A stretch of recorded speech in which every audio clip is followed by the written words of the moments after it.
बिस्मिल्लाहिर्रहमानिर्रहीम। इससे पहले हम लोग पढ़ चुके हैं रिफ़ाइनिंग ऑफ पेट्रोलियम के बारे में हमने पढ़ लिया, लेकिन अब हम पढ़ेंगे कि रिफ़ाइनिंग ऑफ पेट्रोलियम में। तो ये हमारा एक ही क्वेश्चन है यहाँ पे कि how petroleum is refined into fractions. अब फ्रैक्शंस क्या है, मैं ऑलरेडी एक चीज़ पिछले लेक्चर में डिस्कस कर चुका हूँ कि पेट्रोलियम ज़मीन से निकलने वाला ख़ाम तेल है। उस तेल में से हम बहुत सारी चीज़ें अलहदा करते हैं, जिसमें पेट्रोल, डीज़ल, मिट्टी का तेल एक्सेट्रा चीज़ें शामिल थी। तो क्रूड ऑयल तो हम ऑलरेडी पढ़ चुके हैं कि वो ऑयल जो ज़मीन के नीचे से ड्रिल करके निकाला जाता है, हम उसको क्रूड ऑयल बोलते हैं। रिफाइनिंग क्या है, क्रूड ऑयल का अपने कंपोनेंट्स में तकसीम होना।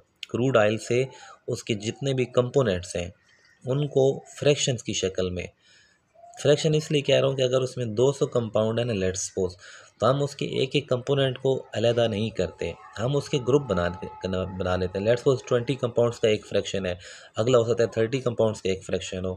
इस तरह हम उसके 200 को 10 या 15 या 20 हिस्सों में तकसीम कर लेते हैं, तो वो इसका एक फ्रैक्शन कहलाता है। तो क्रूड ऑयल को उसके कंपोनेंट फ्रैक्शंस में डिवाइड करना या अलहदा करना, ये रिफाइनिंग कहलाता है। फिर से रिपीट करते हैं, कन्वर्जन ऑफ क्रूड ऑयल और separation of crude oil into its component fraction is called refining. अब सवाल ये है कि नीड फॉर रिफाइनिंग, हमें रिफाइनिंग की क्यों ज़रूरत है। देखिए, हमारे बहुत सारे इस्तेमालात हैं, हर चीज़ का इस्तेमाल अलग है। जो क्रूड ऑयल है वो एक मिक्सचर है, तो हम उस मिक्सचर को एज सच यूज़ नहीं कर सकते, तो हम उसको उसके फ्रैक्शंस में कन्वर्ट कर लेते हैं। जिस तरह मैं एक मिसाल देता हूँ, उसका एक फ्रैक्शन है, यहाँ पे हम डिटेल पर डिस्कस कर लेते हैं कि सबसे पहले उसका फ्रैक्शन है कि उसमें कुछ गैसेस मौजूद हैं, जिनमें जो कार्बन पाए जाते हैं वो एक कार्बन से लेके 4 कार्बन वाले जितने कंपाउंड्स हैं उसको हम गैशियस पेट्रोलियम गैस कहते हैं, या सिर्फ गैस भी कह सकते हैं, वो इस फ्रैक्शन में। तो देखिए, गैस बहुत सारे पर्पज़ के लिए इस्तेमाल हो सकती है। उस गैस को हम ट्रांसपोर्ट में इस्तेमाल कर सकते हैं एज अ फ्यूल, या घरों में एज अ फ्यूल यूज़ कर सकते हैं कुकिंग के लिए, या इसको फिर कुछ जिस तरह बैलून्स में भरने के लिए, या इस तरह से, और इसके बहुत सारे जो पर्पसेस हैं उनमें इस्तेमाल की जा सकती है। अब नेक्स्ट देखें, पेट्रोल है। पेट्रोल में 5 से 6 या इवन 7 कार्बन वाले भी जो कंपोनेंट्स हैं वो इसमें शामिल हैं। तो 7-8 कार्बन वाले कंपोनेंट्स भी पेट्रोल में शामिल हैं, तो पेट्रोल का यूज़ हमें अच्छे से पता है। फिर डीजल की बात करें तो उसमें 15 से 20 कार्बन वाले कंपोनेंट्स होते हैं।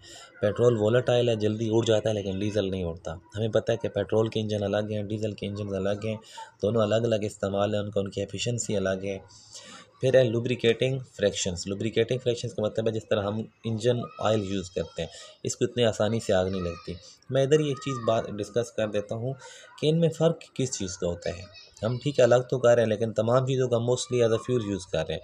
तो फ़र्क कहाँ पे आता है, उनकी विस्कोसिटी में और फ्लेमेबिलिटी में। विस्कोसिटी हम यूँ कहेंगे कि उनकी जो मूव करने की एबिलिटी है, जो उनकी फ़्लो करने की एबिलिटी है, वो सब की अलग है। कौन कौन सी चीज़ कितनी आसानी से फ़्लो करती है, ये उसकी विस्कोसिटी कहलाती है। अब मिसाल लेंगे दूध की और शहद की। दूध की अगर हमने एक बोतल से दूसरी बोतल में उसको अंडेलना है, उसको पोर करना है, तो उसको आसानी से किया जा सकता है। लेकिन अगर शहद को दूसरी बोतल में डालना हो एक से, तो बहुत थिक होता है। ये जो उसकी थिकनेस है ना, या जो उसकी फ़्लो में रेजिस्टेंस है, उसको हम विस्कोसिटी बोलते हैं। तो इन तमाम चीज़ों की विस्कोसिटी अलग है। पहले की तो गैस है ना, उसकी तो विस्कोसिटी नहीं है। ये तीनों लिक्विड्स हैं, पेट्रोल की सबसे कम है, डीजल की थोड़ी ज़्यादा है, और लुब्रिकेटिंग ऑयल जो कि इंजन ऑयल है उसकी सबसे ज़्यादा है। तो उसकी फ्लोनेस की बुनियाद पे हम उसके यूजेस को डिस्क्राइब करते हैं, या उनका जो यूज़ है वो डिपेंड करता है उनकी प्रॉपर्टीज़ पे। दूसरी चीज़ है फ्लेमेबिलिटी, कि कौन कितना जल्दी आग को पकड़ता है, कौन कितने जल्दी आग पकड़ सकता है। तो ये उसकी measure of catching fire is called flammability. तो इनमें से जो गैस है उसकी फ्लेमेबिलिटी तो सबसे ज़्यादा है, फिर इस तरह बाकी ऑनवर्ड चीज़ों की। आप देखें, जो लुब्रिकेटिंग फ्रैक्शंस है इनकी फ्लेमेबिलिटी सबसे कम है, इनकी विस्कोसिटी ज़्यादा है लेकिन फ्लेमेबिलिटी कम है। तो इसलिए हम इनको इंजन में यूज़ करते हैं, ताकि जहाँ पे हीट ज़्यादा भी हो तो इनको इतनी आसानी से आग नहीं लगती। बहुत सेवेयर कंडीशंस में जाके कहीं लगे तो लगे। लेकिन पेट्रोल और डीजल की जो विस्कोसिटी है वो कम है, ये आसानी से फ़्लो करते हैं, और इनको इतनी जल्दी आग, इनको जल्दी आग भी लग जाती है। तो इन प्रॉपर्टीज़ की बुनियाद पे इनका यूज़ होता है कि किसकी कितनी विस्कोसिटी और कितनी फ्लेमेबिलिटी है। हर चीज़ को अलग जगह पे इस्तेमाल किया जा सकता है। तो ये था हमारे पास विस्कोसिटी और फ्लेमेबिलिटी का। नेक्स्ट चीज़ है हमारे पास रिफाइनिंग ऑफ पेट्रोलियम का प्रोसीजर क्या है। मैं आपको एक सिंपल चीज़ बताता हूँ। लेट्स सपोज मेरे पास एक चीज़ है, एक बर्तन है, उसमें मेरे पास 4 कंपोनेंट है, ए, बी, सी और डी। ए का बॉइलिंग पॉइंट है ए का बॉइलिंग पॉइंट है मेरे पास 25 सेंटीग्रेड, बी का बॉइलिंग पॉइंट है मेरे पास 75 सेंटीग्रेड, सी का बॉइलिंग पॉइंट है मेरे पास 110 सेंटीग्रेड, डी का बॉइलिंग पॉइंट है मेरे पास 150 सेंटीग्रेड। तमाम कंपोनेंट्स में एटलीस्ट 25 से 30 सेंटीग्रेड का फ़र्क होना ज़रूरी है। अब अगर मैं इसके नीचे आग लगा दूं तो हमें पता है कि जिस चीज़ का बॉइलिंग पॉइंट जब आता है वो वहाँ पे बॉयल होके अलग हो जाती है। जब टेम्परेचर 25 सेंटीग्रेड पे मैं रखूँगा तो उस टाइम पे जो ए वाली चीज़ है वो यहाँ से वेपर्स की शक्ल में निकल जाएगी और मैं उसको किसी अलग बर्तन में, किसी अलग बीकर में कलेक्ट कर लूँगा और फिर मैं उसको वहाँ से निकालूँगा। इस तरह मैं ए को अलग कर लूँगा। फिर अगर मैंने बी को निकालना है तो मुझे टेम्परेचर लेके जाना पड़ेगा 75 सेंटीग्रेड तक। जब टेम्परेचर 75 सेंटीग्रेड पे पहुँचेगा तो इस मिक्सचर में से बी के वेपर्स बने के बुखारात की शक्ल में वो अलग हो जाएगा और उसको मैं उसके अलग बीकर में निकालूँगा। इस तरह जिस फ्रैक्शन को हमने, जिस कंपोनेंट को हमने अलग करना होता है, हमने उसके बॉइलिंग पॉइंट तक टेम्परेचर लेके जाना होता है। तो 110 पे जब हम जाएंगे तो सी वाली फ्रैक्शन आ जाएगा। तो इस तरह तमाम चीज़ों को अलग करने के लिए हम उसको बॉइलिंग पॉइंट तक लेके जाते हैं। तो ये जो प्रोसीजर है तो उसकी बेसिस क्या है, fractions are separated on the basis of their boiling points, on the basis of their boiling points. अब मैं आपकी इसको एक इंडस्ट्रियल बना के दिखाता हूँ। लेट्स सपोज हमारे पास ये एक बहुत बड़ा सा टावर है जिसकी हाइट काफ़ी ज़्यादा होती है, यूँ समझे कि 3, 4, 5 मंजिला इमारत की जितनी इसकी हाइट होती है। हम उसमें एक साइड से नीचे से क्रूड ऑयल को इन करते हैं, जितना भी क्रूड ऑयल है।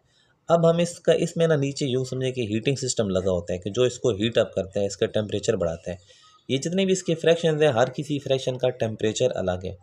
ये मुख्तलिफ हिस्सों में डिवाइडेड होता है। हम इसको फ्रैक्शनेटिंग टावर भी बोल सकते हैं या डिस्टिलेशन टावर भी बोला जाता है। इसके दो नाम है, एक फ्रैक्शनेटिंग टावर है और दूसरा डिस्टिलरी बोल सकते हैं या डिस्टिलेशन टावर है।